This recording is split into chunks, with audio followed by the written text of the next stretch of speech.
Taggy's film Coup 53 is a really important film that addresses a very shocking episode in British history, and it deals with it very well. I thought this is a fantastic opportunity to retell the story of what Britain did in Iran.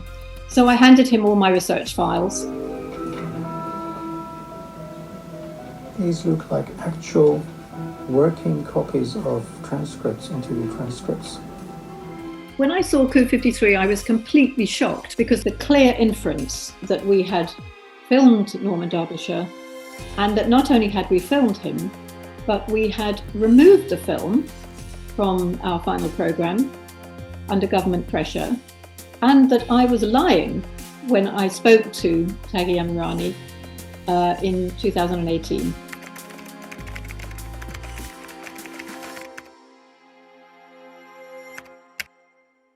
The Derbyshire transcript is of a research interview which we conducted, we think, in about December 1982. We did an interview. You interviewed Derbyshire? Not filmed. Not filmed. That's the whole point. He never agreed to be filmed. I actually told him very, very clearly that we'd never filmed Derbyshire. I called Mark, but his memory was shaky, unfortunately. But I insisted at the end that he had never appeared in any version and he should go and check his facts. I don't think we ever filmed him.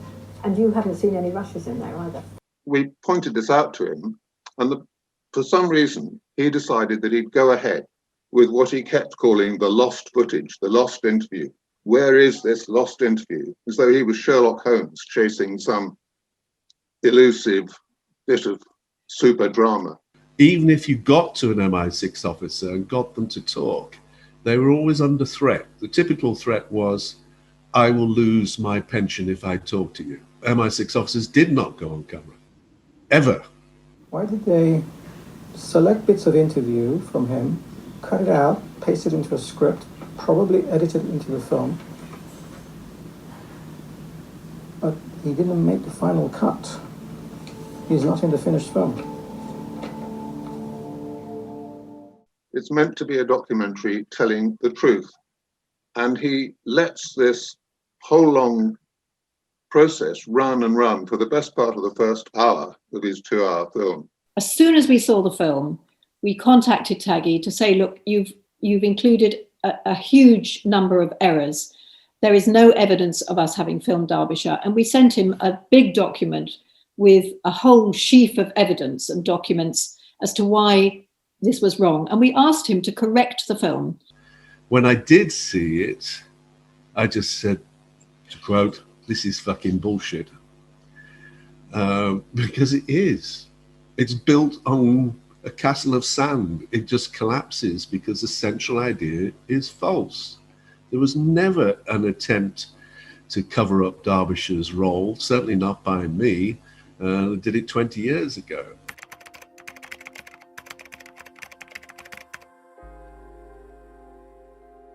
Amirani was very, very clear to me early on in the various conversations that we had that there was very clear proof that there had been a filmed interview with Derbyshire and that I had actually filmed it myself. So what do you remember of Derbyshire on that day? Because he clearly, from what you said and from his transcript, he was very open, he was very blunt, he was memorable.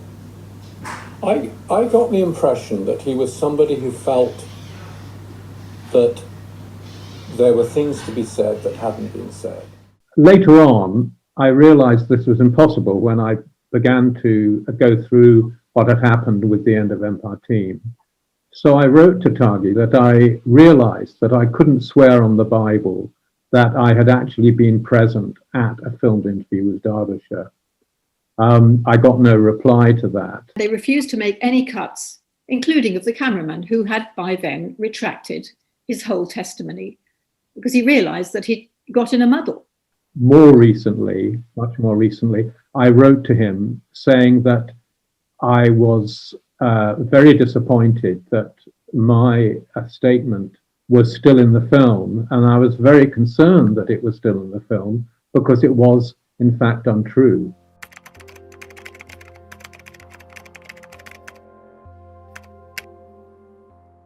Probably the most damaging allegation in Coup 53 is that we the End of Empire team colluded with MI6, gave in to censorship, and cut out this man Derbyshire from our film.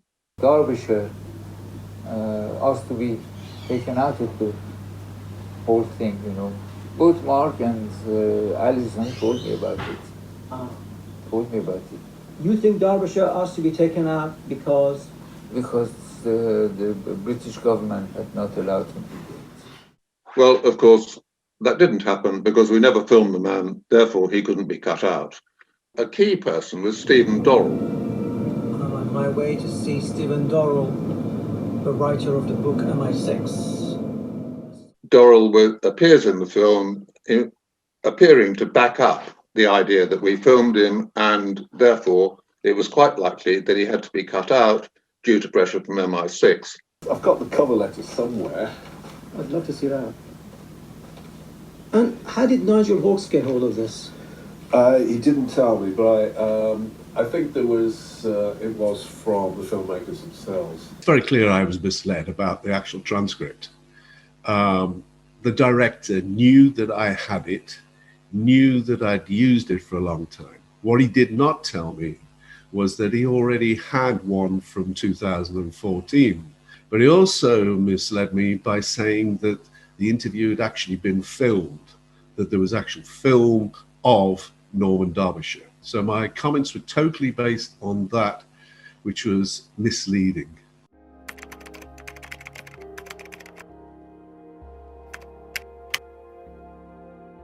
In mid-September, ITV Archive withdrew their archive license for some 14 minutes of footage from End of Empire Iran, which Teggy had included in his film, because in their view, it put Granada itself and the End of Empire team into disrepute.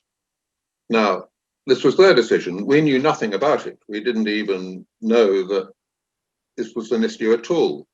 As a result of this, it made such a hole in Coup 53 that they themselves, Amirani Media, took their film down, withdrew it from circulation, pending what they called a copyright issue. But he goes on claiming that we did our best to block his film. Wrong. Again.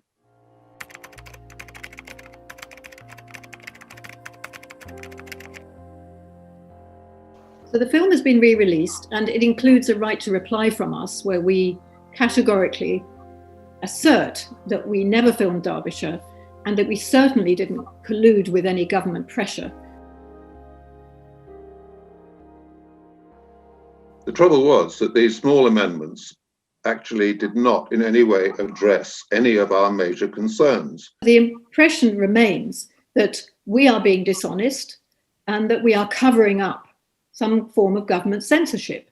The idea of this is ludicrous, especially at Granada Television at that time, where we particularly prided ourselves on speaking truth to power. The word I always use is integrity. That's really important to me when you're doing these kind of things. And this has none. The central idea is, to my mind, fraudulent. It's an attempt to create an interesting documentary where the central idea they know is wrong, and they fitted interviews and made up stuff to fit into the central narrative. My main beef is that they've ignored the evidence. They now have the evidence and they've ignored it, and they've not corrected the film. It's a very important film. There's no denying that. It covers a pretty appalling story in British history and the way in which they dealt so high-handedly with not only Iran, that's what the whole End of Empire series was about, really. And it's just a crying shame that he's muddied his own waters. You know, he's discredited his film, which purports to be a documentary telling the truth by including a lot of bogus material. The idea that this documentary gets awards is pretty frightening. It's kind of Trumpland, where fake material is accepted as fact, and it's simply untrue.